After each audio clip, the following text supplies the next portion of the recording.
Hello, my name is Chris, and I work for the Office of International Students and Scholars here at UCSB. This video will introduce you to your student visa. We'll look at the steps to getting your student visa, how to get your I-20 or DS 2019, your Certificate of Eligibility, from our office, OISS, how to pay your CVIS fee online, how to apply for your visa, and how to prepare for your visa interview.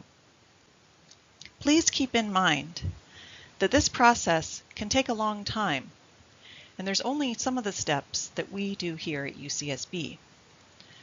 Processes that are done by the federal government and by the U.S. Embassy are out of our control, and they can take a while. So please don't wait to get started on this process. What type of visa will you need? Well, first of all, you will be looking specifically for a non-immigrant student visa. This is a visa that will allow you to come to the U.S. to study.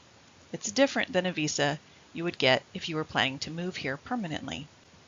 Your student visa is sponsored by your school, UCSB, and it allows you to remain in the U.S. while you are enrolled. We call that duration of status, and that means you can stay as long as you are a student in good standing, taking the required number of units as part of an academic program. While you are here on a student visa, you will have some opportunities to work if you choose. Most students arrive on an F1 or a J1 visa. The J1 is used for EAP, Education Abroad Program, or reciprocity students. These are students that come short-term to UCSB for a quarter or an academic year, but who are primarily enrolled at a university in their home country. The most popular type of visa for students coming to UCSB is the F1. Most of you will arrive on an F1 visa. For more detail about the differences between the F1 and J1, you can go to the OISS website and just type in /visa to learn more about your student visa options. There are some other visa categories that allow study, such as the H4, the J2, the E2, or the TD, but these are less common. There are also visa categories that do not allow you to study, and those would be the B1, B2, and F2. Those are popular as tourist visas, but they will not allow you to enroll and study here at UCSB. So we're going to go over the steps to getting your visa. First, after you get accepted to UCSB, and congratulations again on that, you will return your Statement of Intent to Register, your SIR, to say yes that you are planning to come to UCSB. About 5 days after you return your SIR, you can set up your UCSB Net ID and UMail accounts. Your Net ID will allow you access to many of the computer systems here at UCSB, where you will register for classes and interact with campus departments, including OISS. You will also need to set up your UMail account. You can use your UMail through the UMail interface, or you can forward your UMail to another email address that you already have if you prefer. In any case, be sure you are checking your UMail account, because that is the main way the university communicates with you. Also, your Net ID will be used throughout your time at UCSB, so take the time to memorize it and memorize your password. You'll be using it a lot. And again, forward your UMail or check it regularly. OISS will be sending you an email, so look for an email from OISS Portal Admin. It will give you instructions on how to upload requested documents that we will use to begin the visa process. Once you send your documents to us, we will create what's called a Certificate of Eligibility for you, and we will send your document to you via eShip Global. An eShip Global number is required for shipping, so we need you to do that first. Your passport page with your picture and full name will be something else that you upload.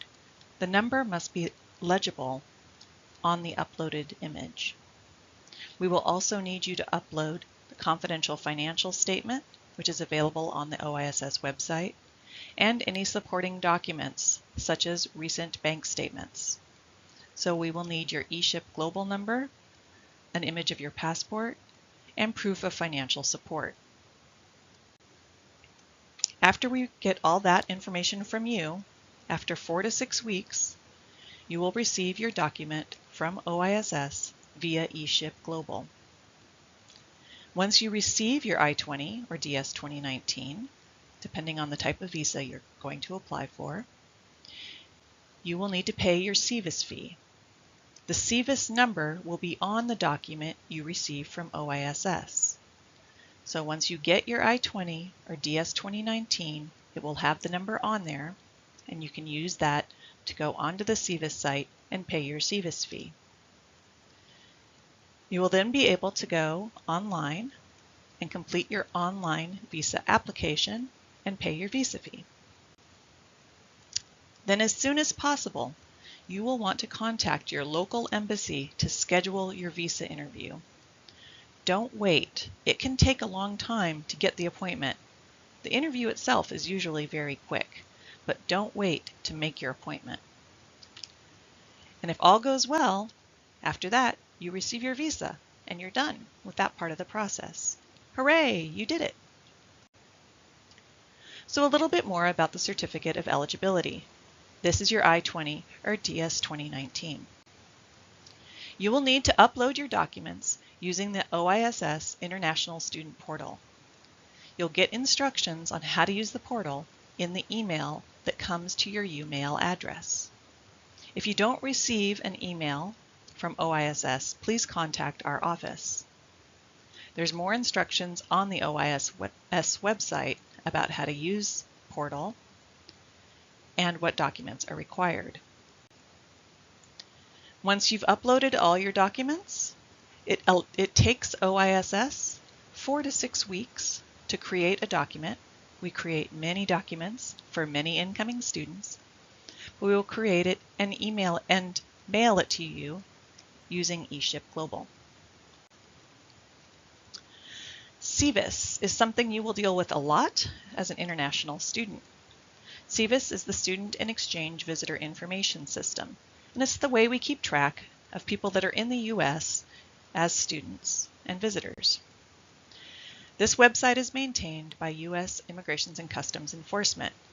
You will need to pay a SEVIS fee directly to them, and that maintains this database. It's a one-time fee, and it's separate from your visa application fee or any UCSB fees. Once you have a SEVIS number, you will keep that SEVIS number even if you end up changing schools or getting a different type of visa.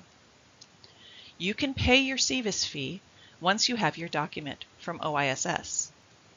If you already have a visa, if you've already been studying in the U.S., you will need to go through the process of transferring your visa, but you will not need to pay another SEVIS fee in most cases. For F1 applicants, the SEVIS fee is $200. For J1 applicants, it's $180. And you can do this on the SEVIS website, and it's fmjfee.com. Be sure you print out your receipt after you pay this fee. You will need to show proof of payment at other parts of the process. So, if you are Canadian, you can stop right here. You'll be able to do the rest of what you need to do at the border. You do not need to do it in advance.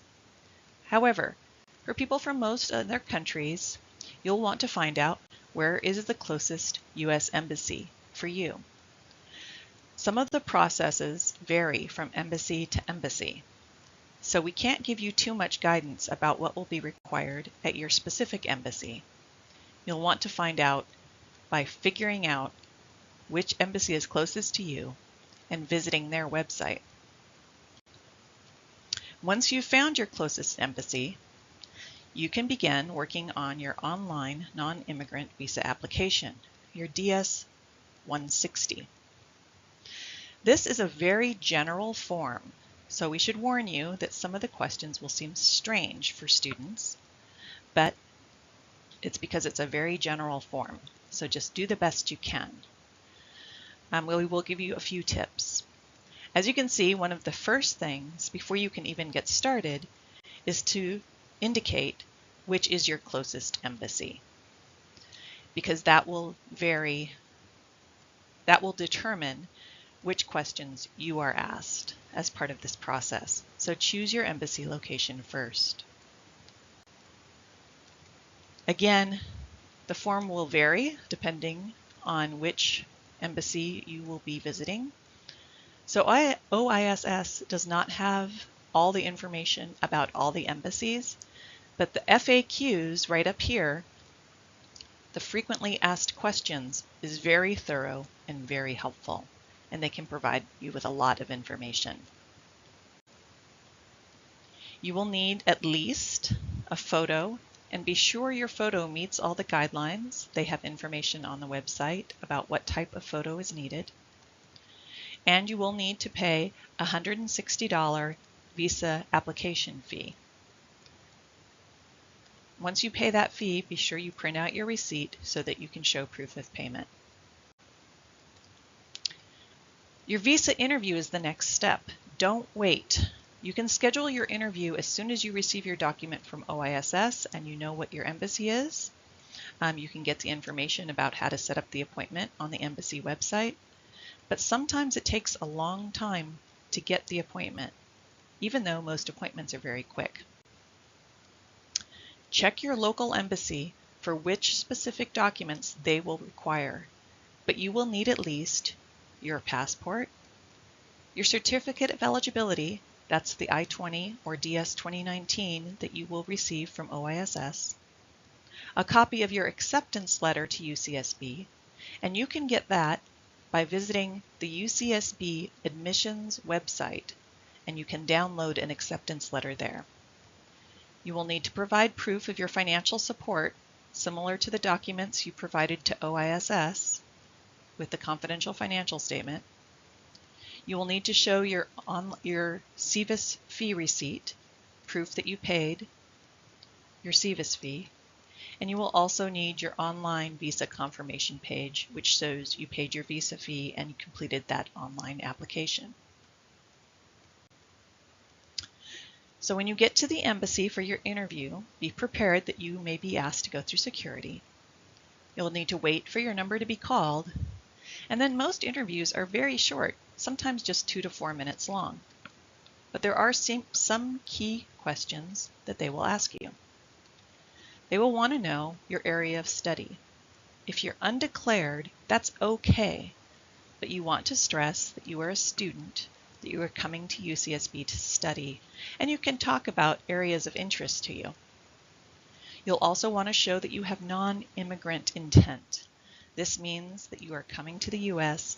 for the purpose of study, that you are not planning to come to the U.S. to stay, but that you will be returning to your home country when your studies are complete. They'll also want to see proof of your financial ability to support yourself while you are in the U.S. During the interview, be sure you answer questions directly. Be concise, do not lie, and there's also no need to explain more than what is asked. One thing you may want to be very aware of is that the consulate may review your social media accounts. This means if you talk to friends about any kind of activity that may be suspect or illegal, such as drug use, or even academic integrity issues such as cheating or plagiarism, those could be red flags that could cause a problem for you getting your visa. So you may want to review the content of your social media accounts and present the type of person that you would want to have presented during your interview. It's okay to ask the agent for clarification if you do not understand or hear the question, but always be respectful and courteous, even if you feel the agent is impolite. Once you've completed your interview, the local embassy will provide instructions on how to pick up your visa or have it delivered to you. Once you receive it, check your new visa for accuracy.